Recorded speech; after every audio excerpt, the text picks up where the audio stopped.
আমরা হলাম ঢাকা শহরে ভাড়াটিয়া। আমাদের রুম খোঁজার জন্য যে কি পরিমাণ প্যারা সহ্য করতে হয় আসেন কিছু বর্ণনা দিই। আজকে 5টা বাড়িতে গেছি রুম দেখার জন্য, মোটামুটি ভালোই লাগছিল রুমগুলো। আসেন বাড়িওয়ালাগুলোর বিবরণ দেয়। যে এই প্রথম বাসায় গেছি সেই বাসায় বাড়িওয়ালা বলতেছে তোমরা কয়জন থাকো? আমরা বললাম 4 জন থাকি, 2 জন ছেলে মেয়ে আর আমি আর আমার স্বামী স্ত্রী।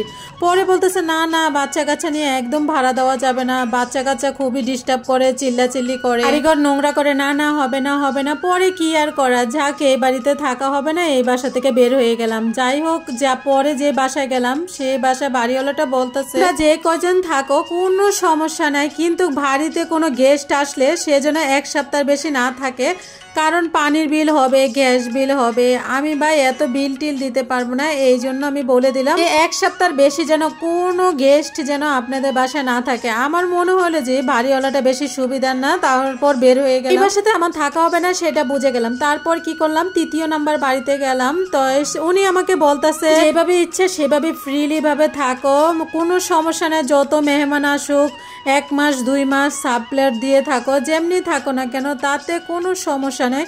কিন্তু হ্যাঁ, আমার একটা সত্য আছে, সেটা হচ্ছে রাত 10টার পরে ঘর থেকে বের হওয়া যাবে না, ঢুকাও যাবে না। 10টার পরে গেট তালা থাকবে আর চাবি থাকবে আমার কাছে। তখন আমি বললাম যে আচ্ছা ঠিক আছে, সবই বুঝতে পারলাম। এখন রাত 11টা 12টা বাজে, যদি আমার হাজব্যান্ডের ছুটি হয় তখন কি করব? তখন বাইরে থাকবে। ওই লোকটা বলতেছে সমস্যা কি? আমি বললাম যে ও মা এটা কি? তারপর মনে মনে ভাবলাম যে না, এই বাড়িতে তো একদম থাকা হবে না। তখন এই বাড়ি থেকে বের হয়ে গিয়ে 2 নম্বর বাড়িতে গেলাম। তো মানে 4 নাম্বার যে বাসাটা সেটাতে গেলাম। তো সেটাতে যাওয়ার পরে রুমটা একদম ছোট পাইলাম, একটু দাম কম ছিল বাসা ভাড়াটা, কিন্তু সে আবার এত পরিমাণ সত্য আমাকে দিছে, মানে আমার রুমটা মোটামুটি পছন্দ হয়েছে। এটাও কম ছিল, কিন্তু উনি যেই পরিমাণ সত্য দিছে আমার মনে হয় এর থেকে আমার কারাগারে থাকা ভালো।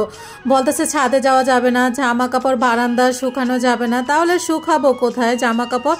সেটা একটু বলে দিতেন। মানে আমার এত মেজাজটা গরম হয়ে গেছে কি বলবো। তখন আমার মেজাজটা গরম হয়ে গেছে, তার সাথে কোনো কথাই বাড়ায় নেই। তারপর বললাম আপনার বাসা ভাড়ার মানে রুমে নেওয়ার দরকার নেই, আমি চলে যাচ্ছি। মানে আপনাদেরকে এটা বলার জন্য এতগুলা কথা বললাম, সেটা হচ্ছে ভাড়া থাকি ভাই আমরা, আমার হাজব্যান্ড ঢাকা চাকরি করে বিদায় আমরা ঢাকা থাকি, টাকা দিয়ে থাকি।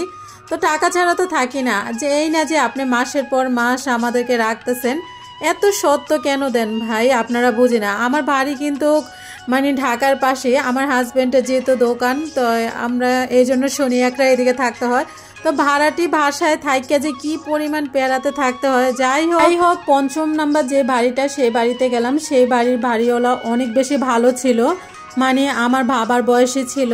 তো সে বলতেছে আপনি এখানে থাকেন, নিজের বাড়ির মনে করেই থাকবেন, আমি একা মানুষ ভাই, একা একা থাকি।